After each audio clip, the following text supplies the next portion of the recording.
Hello, and welcome everyone to this special program by Family Wellness Club in conjunction with International Women's Day this year. I am Nabila Sahi, and I will be the moderator for this program. Every year, International Women's Day is marked on 8th March. The day aims to celebrate the achievements of women and to highlight the importance of giving equal opportunities to women. The campaign theme for this year's International Women's Day is Embrace Equity. Gender equity for women is not only limited to women's efforts only. Everyone can play a part in the advancement of women socially, economically, and politically. The campaign theme Embrace Equity means to embrace diversity and embrace inclusion of women to achieve the goal of gender equality. For our special program today, in conjunction with International Women's Day, we will be interviewing Susherrie Suki, the first Orang Asli to graduate with first class honours from the prestigious University College London in UK. Susherrie Suki grew up in Ipoh and had her primary and secondary education at the Ava Maria Convent in Ipoh. After getting excellent results in her SPM, she got a scholarship from Mara to further her studies. Susherrie Suki went on to do her A levels at College Mara Seremban. With her very good results in the A levels, she was accepted to do a degree in urban planning at the prestigious University College London in UK. After getting first class honours degree of Bachelor of Science in Urban Planning, she is currently doing her master's degree at University College London. And for our interview today, Susherrie Suki will be joining us live from London. Let's meet her. Hi, Susherrie. How are you doing? Hello, I'm doing good. How are you? I'm doing fine. Yeah, thank you for asking. So, how's the weather in London at the moment? Today was a bit special. It was actually Mm. snowing. So it was Oh, really, really cool. So it's like white Christmas kind of thing. mm. All right. Currently, it's a little past 9 p.m. in Malaysia. What time is it over there? It's lunchtime. It's around 1 p.m. at the moment. Okay. So, again, thank you for joining today's interview. Shall we start? Yes, go ahead. All right. So, Susherrie, which Orang Asli community are you from? So I am from a tribe called Semine. Mm-hmm. So mainly we are from Perak. So that's why my family is from Perak. Mm-hmm. And also my dad and my mom have different kampung. So my father kampung is called Kampung Chingung at Tanjung Malim, and my mother kampung is at Kampung Ulu Grentom in Kopeng, but both of them are still in Perak. All right. So we have a photo of you when you were a little child. So can you tell us when was this taken and who are in the photo together with you? So that is my mother, my father, and me at my Mm-hmm. father, and also my little brother. I don't exactly remember when this is, but I would say it's Mm-hmm. around like 3 to 4 years old. So my Mm-hmm. father moved into Ipoh when he got a job in the city. So the whole family just came with him and moved to the city. That's why currently we are living in Ipoh near Manjoy, Mm-hmm. and that's it about that picture. Nothing much. Okay, so second question, where did you spend your early years? Could you elaborate further about that? So as I said, my early years mostly spent at Ipoh because my Mm-hmm. family is living there. But every week, my dad will try to bring us back to kampong alternately. So one week it will be like in my mother kampong, and another week will be in my father kampong. And apart from like weekly basis, we also go back to our kampong for culture event. For example, like during New Year, because Orang Asli celebrate New Year at the start of the year, and at that moment we will get together. There will be a huge get together, so like the whole kampung we have like a huge get together, and my dad usually bring us along because he don't want us to forget about like our culture and our tradition. Okay, so we have a photo of you with some of your Ave Maria convent schoolmates. So where are you in the photo actually? I am in the right hand corner with the glasses, I holding a see. peace sign with a watch, if you can't see me. Yeah. Mm-hmm. And yes, I went to SMJK Evermara Convent Mm-hmm. since I was 4 years old, actually, since I was like a kindergarten. So I never changed school. So I've been there practically my whole life. So until Oh, my SPM.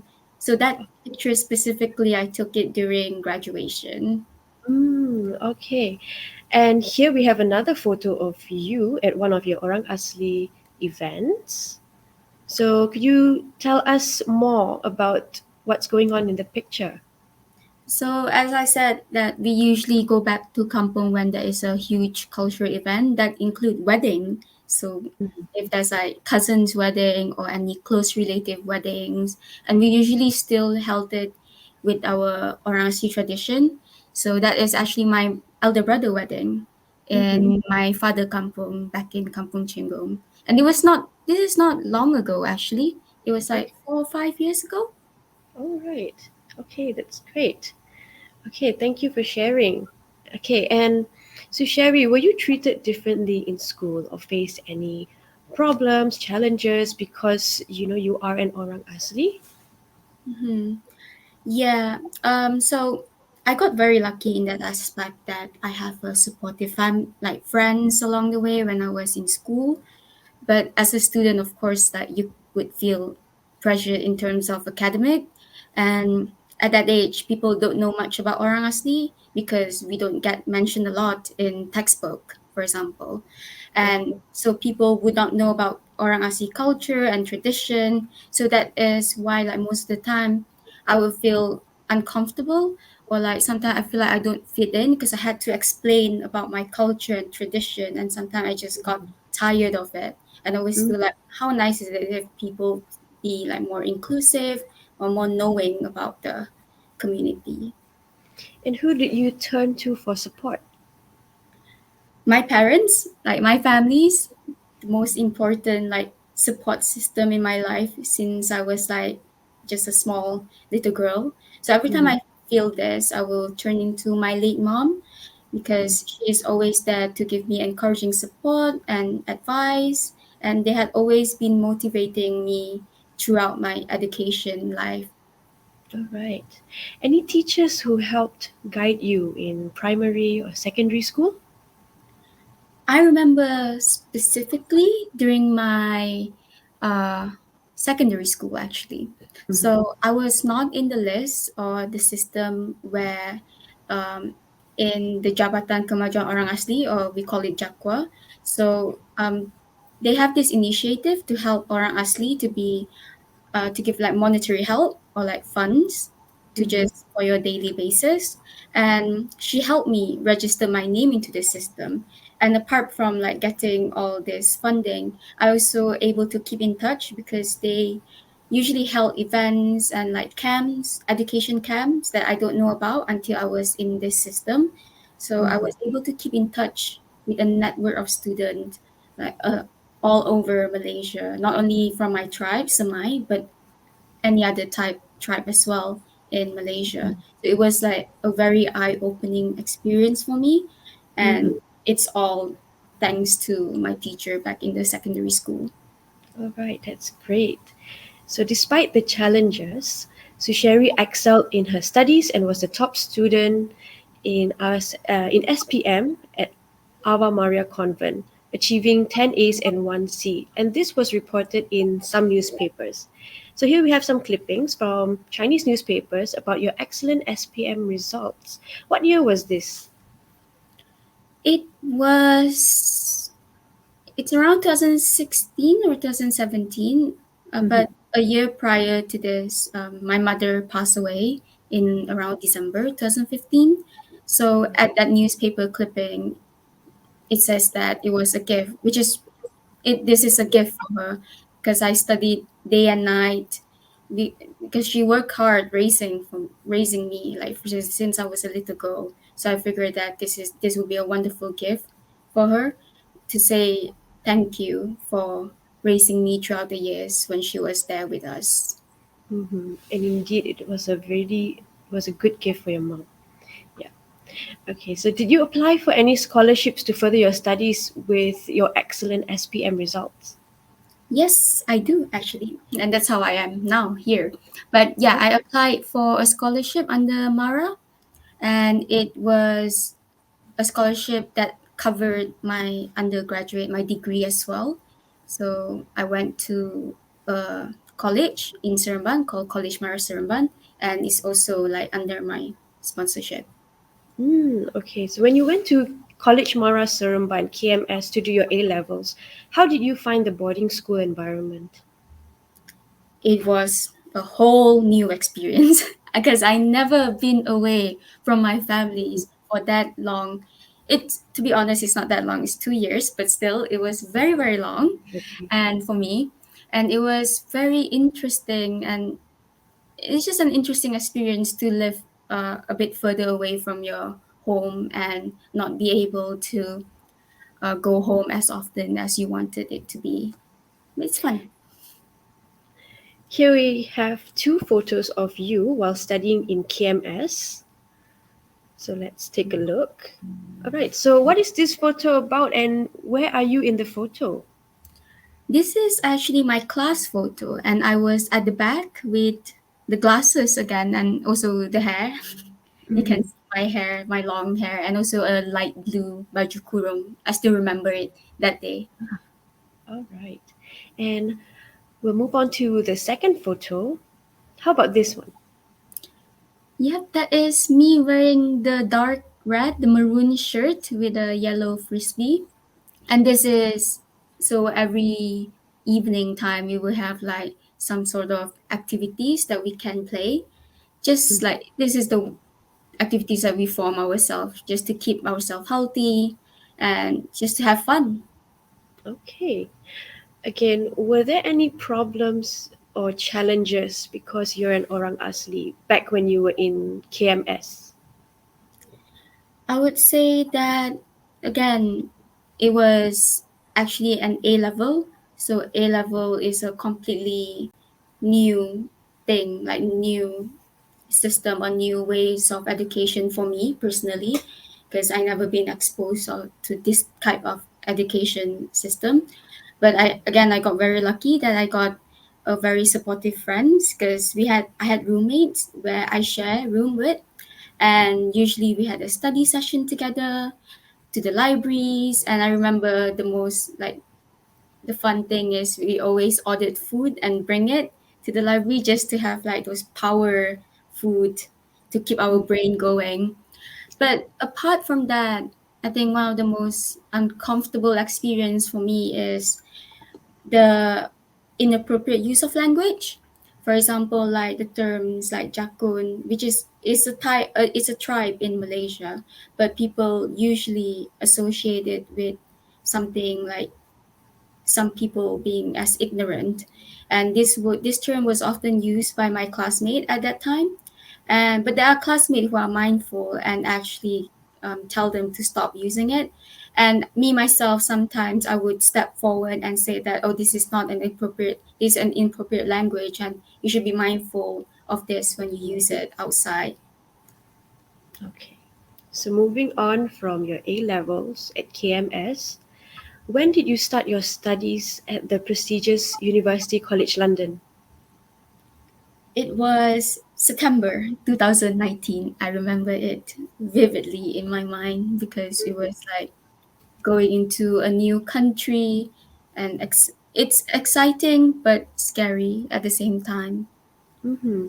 And how was it like being in London? And how did you manage living alone far away from home? Again, yes, I was a bit scared because I was away from my family, but this time it's even further away, like in a totally different country where you had to take like 14 hours flight. But I am very lucky that, and also I should thanks about my personality as well because I'm quite extroverted. So I'm always like to make friends. So I join like society, join clubs, And I went to party once because there's a huge party culture here, but I just don't like that kind of atmosphere. So that's why I opt for like going into clubs, going to society to make friends, so that I don't feel lonely, and mainly don't feel lonely, and also meeting new friends and culture. Mhm. All right. Did your education in Malaysia prepare you well for your studies at UCL? I would say not really, especially in terms of English. And that was my number one challenge when I go into this top university, because they have a certain level of English that they want to see. So that's why I enrolled myself into like an English writing course. As I said that, because the standard of English is high, and also they have a certain grammar level that we need to reach. So that's why I opt to enroll myself in the English writing course, where they teach us how to write properly, like what is the usage of the grammar properly. Because I remember the first time that I get my grade, it was barely passing. It's like 40, 50. But after I enroll myself in these classes, just to get my writing up there to their standard, I managed to actually get like an A, for example, like 70, 80 for most of my Mm. exam or coursework at the right now. Okay, that's really great. So, you being an Orang Asli, were you made to feel any different in London? That's actually quite a good question, because like I realized that I don't feel much different, because London, they call it the melting pot of culture. So I feel very much welcome, very included in the society. So no, I don't feel very much different. Okay, so here we have three photos of you while at University College London. Let's take a look. Okay, could you describe what's this first photo about? That was me in the middle. And as I said, I joined a lot of societies and clubs. So this is one of the society that I joined, which is the UCL Malaysian Society, because it's really nice to see something that is related to your home when you're in a foreign country. So I Exactly. joined in. I actually put myself into uh, as a board of directors, so as a publication officer. So most of the time I organize events, be it like social events where we had potluck, or like just movie nights, but also like career events like talks with different companies in the UK and also in Malaysia. Okay, let's move on to the second photo. All right, so tell us more about this photo. Yes, this is me again, Yeah. societies. But this time it's a bit different. It's not the Malaysian society. This is more like international. I joined in this called the UCL Bartlett Urban Planning Society.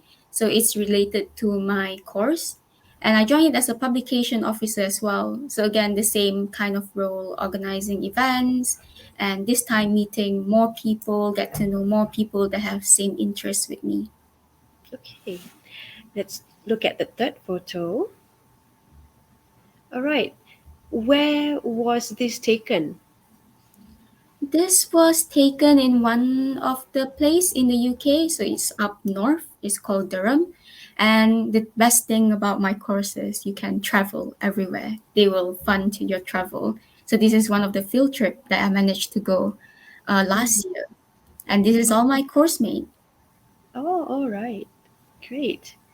Okay, so moving on to the next question. Why did you choose to do a course on urban planning? And how's the course? Is it easy, challenging? It was very challenging at first. As I said, that the standard is totally different, and my course is very essay based. So I need to write a lot of essay. And also, the reason why I choose urban planning as my course is because everything revolves around urban planning. So, like where you should put your school, what priorities that you should do when you're planning a town, a city. And oftentimes, I feel like the Orang Asli was neglected in urban planning. So that's why I want to learn more about planning and also urban design, just to learn about different initiative, or is there any ways to help Orang Asli to empower themselves. And also the main aim of me doing urban planning at the first place is just to create inclusive spaces and a place for people, but not for profit. You are the first Orang Asli to receive a first class honours from the top ranking University College London. Congratulations and well done. Here are some photos of you on your graduation day. Let's take a look. Okay, so could you describe the building behind? Is that your university building? Yes, it is. This is our main building. So every major event, or like if you search on UCL, this is the first thing that you will see in All right. Google search. Okay. And let's look at the second photo. Okay, this is, could you describe this photo? Yeah, this is actually after the graduation ceremony. So Mm. yeah, we just took picture with my father and also my elder brother, just some memories of my Mm. graduation. And can you describe what is it that you're wearing on your head? So I'm wearing a headgear that is specifically for Orang Asli. They use it during like important events or like something like graduations, weddings, or any culture events. So it's called tempok, and selimpang is the one that I wear at my upper body. Mm-hmm. And this was actually made by someone in Kampung Tangkai Cermin. So there's this grandmother who is very lovely, who customized this for me, and she was like, "I'm going to make it as if it looks like a crown, like a princess crown, so that you Oh, can make me feel like I'm a princess." wow. Okay. So let's move on to the third picture. Okay. So who are these people in your in the picture here? So these are my whole family in Mm-hmm. the picture attending the graduation ceremony. And they also, so they brought this tempur and selembang all the way from Malaysia just for me. And they also ordered for themselves as well. And it's just us Oh, in the main building. all right. So you have credited your family, teachers, and friends for your success. But ultimately, your success is also due to your own efforts. What will you say are your own strengths and qualities that help you achieve success in university? One of the most important thing for me is asking question. And personally, in the big lecture hall, I'm usually very shy, and I'm not the type of person who like, I have a question, raising my hands, or like, and then, but then when I was in my university year, I noticed that people were, they sometimes ask question that I personally want to ask, and I'm like, my question is not stupid, and actually no question is a stupid question, and I'm pretty sure that someone in the room would ask the same question that you might be wondering in your mind right now. So and that's what I started to do, like asking question just to clarify thing, and also asking question about yourself, about like what can I do to improve myself. And I usually ask this question to my friends and said that is there anything that I should improve in terms like academic or in terms of like my self development. So I would say um, my initiative to ask question, also be critical, helped me to achieve like the success that I have right now. You're now doing your master's in urban planning. What is your dissertation on? My dissertation right now is about inclusive public spaces.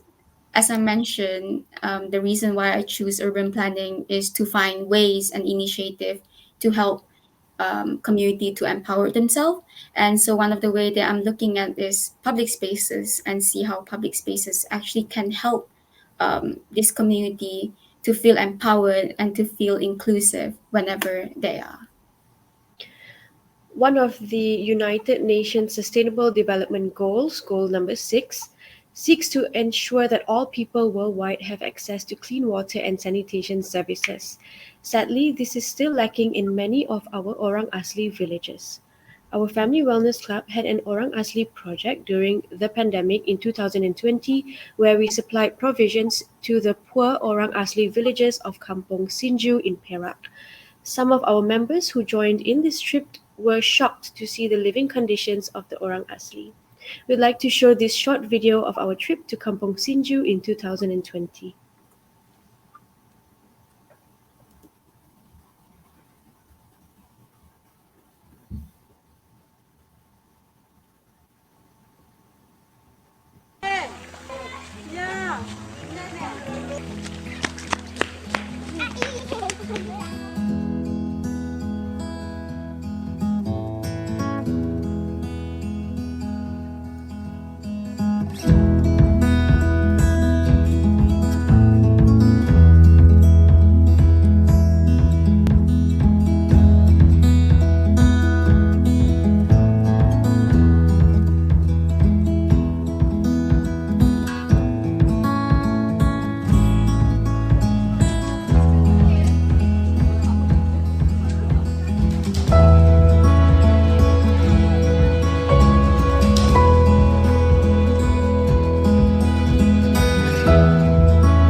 Anak siap pulang. Saya dengan suami kat sana tadi. Sini ayo anu nak kutang betala. Simpan kenangan. Dia boleh baca. Saya tak tahu langsung baca. Tapi sikit-sikit saya boleh doa lah. Saya doa.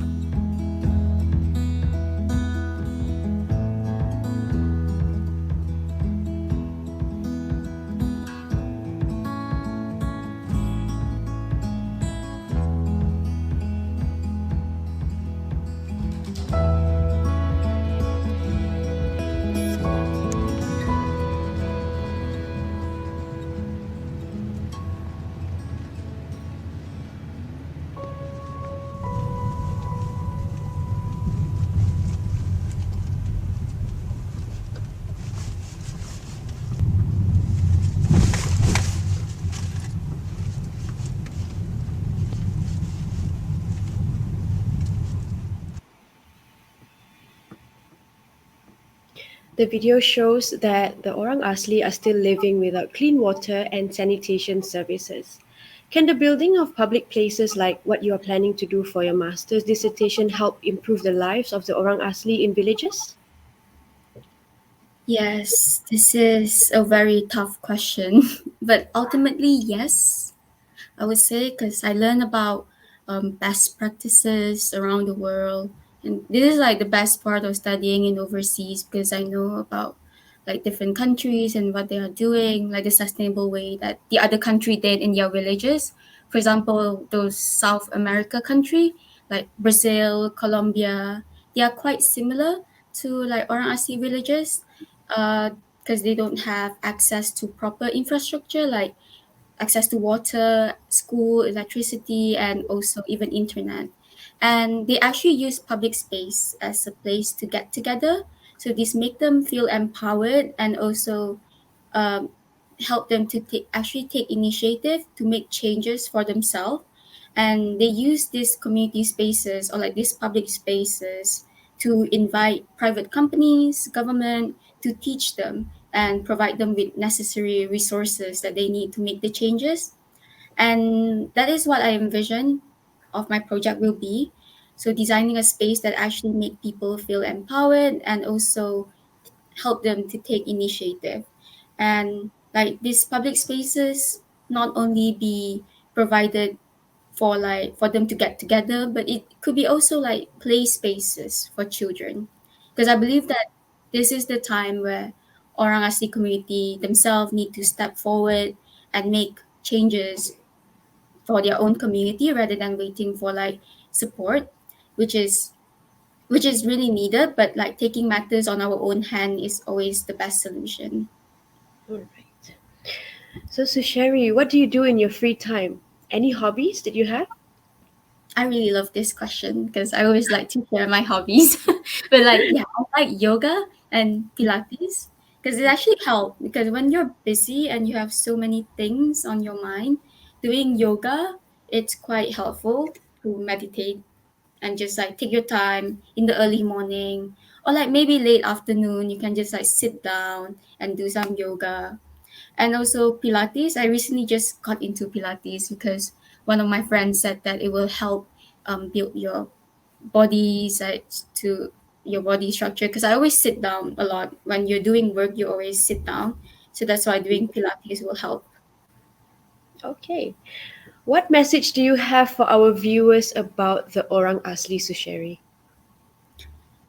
One of the thing would be aware of the issues that are related to Orang Asli, and also be mindful about the culture, the tradition, and also be mindful of the language that you use when you converse with an Orang Asli or anyone, and also to be open-minded and have inclusive attitude as well towards the Orang Asli community, their cultures, our cultures, and also traditions. What advice do you have for young Orang Asli girls and women, as well as those from the B40 group, on aiming for a better future for themselves and their families? One of the main thing that I held into my life and I wish that everyone can do is just be brave and have the courage to actually try something new. And also, as I said, asking question is quite helpful for me. So I would give an advice to people that you should be asking more question and open to criticism, and also focus on like self improvement. And I believe that when you step out of your comfort zone and when you had the support of your friends and families, I'm sure that everyone will achieve something greater than you can imagine. Well, Susherrie Suki, it has been great hearing your story. And it's wonderful to know that you're studying further and getting practical knowledge that will help you to uplift your Orang Asli community. Thank you for this insightful and inspiring interview. On behalf of Family Wellness Club, I would like to wish you greater success and achievements in the future. Yeah, thank you so much as well to Family Wellness Club because for inviting me and giving me this chance to actually share about my experience and how I felt in my studies and so on. Thank you so much. All right. Well, we have heard Susherrie Suki share her interesting story of how, despite facing hurdles, she went on to achieve success with the support of people who embraced diversity and embraced inclusiveness. Susherrie Suki is an inspiration not only to Orang Asli girls and women, but also to others from disadvantaged communities like women from the B40 group. Each of us can actively support and embrace diversity, embrace inclusion, and embrace equity within our own areas of influence. That will help more women to advance and uplift themselves. To all the women watching this program, happy International Women's Day. And to others, thank you for watching. Good night.